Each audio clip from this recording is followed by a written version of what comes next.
Yeah, interestingly enough, when we got involved in doing an annual plan for our business, for our organization earlier this year, I didn't fall back on what I learned in the MBA. I actually employed the flow canvas. So we've used this in a few unconventional ways. I think we're quite an unconventional organization.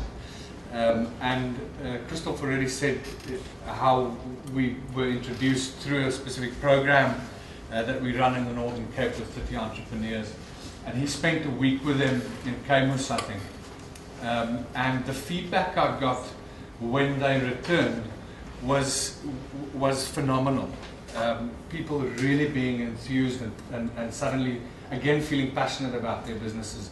And when our project managers came back, they couldn't stop talking about it. So I thought, well, I've got to meet this guy first of all, and if it's that good, then surely we've got to roll it out on a bigger scale with everyone that we work with.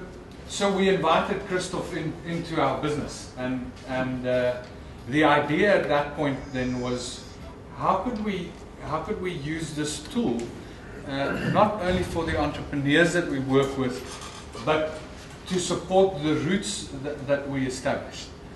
So we used the tool, and we said, well, we've got a goal in mind. We want to support these 64 routes to become more sustainable and independent. And so let's use the tool to figure out how we're going to do that.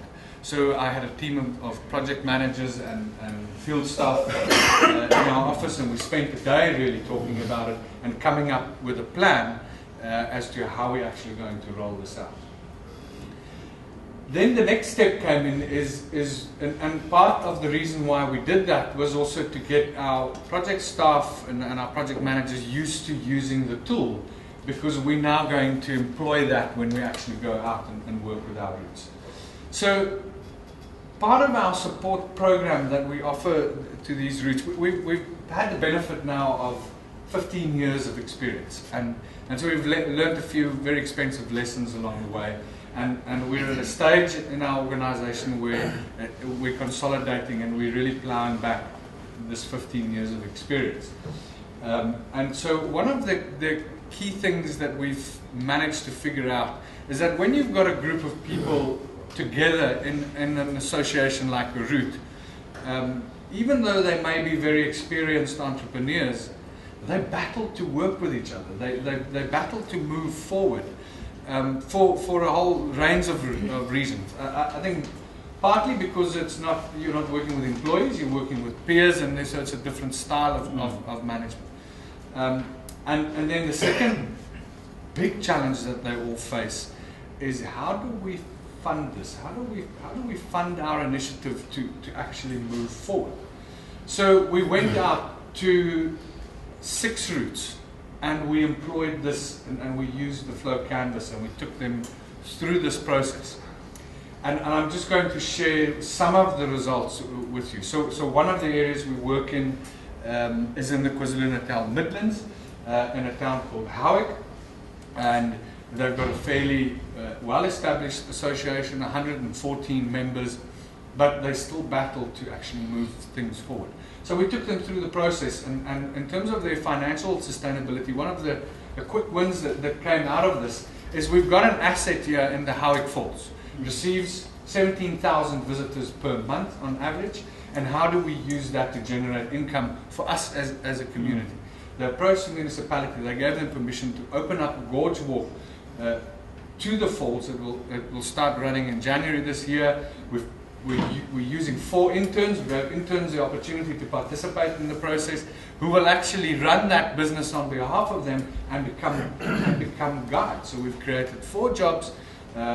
We've run the numbers. We think that the business can generate a profit of 360,000 Rand in year 2, and suddenly this association is a vibrant and active association that is now, opportunities are opening up for them all over the show. The second case where we did this is probably in one of the most remotest corners of our country, in a very small community in a place called Bochum, which is right up on the Botswana border, so in Limpopo province.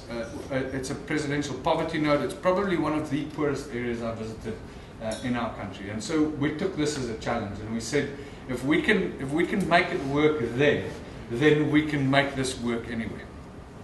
So we took the canvas there, and we did it with a translator, by the way, because we had to have understanding.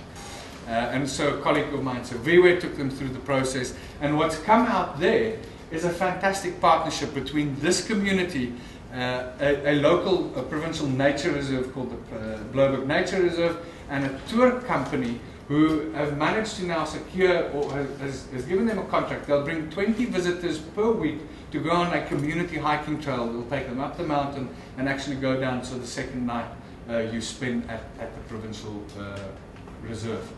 So this, again, created at least 4 jobs and an income for that association to actually move forward and capitalize on other opportunities that come their way. So it can be used for other purposes also. I think the most powerful thing that I found about the question that someone asked a question earlier on, I mean, when do you actually turn this into a physical business plan? And we've done that.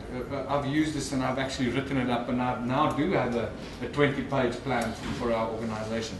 But why I found it powerful is it's a nice way to get alignment within your organization also.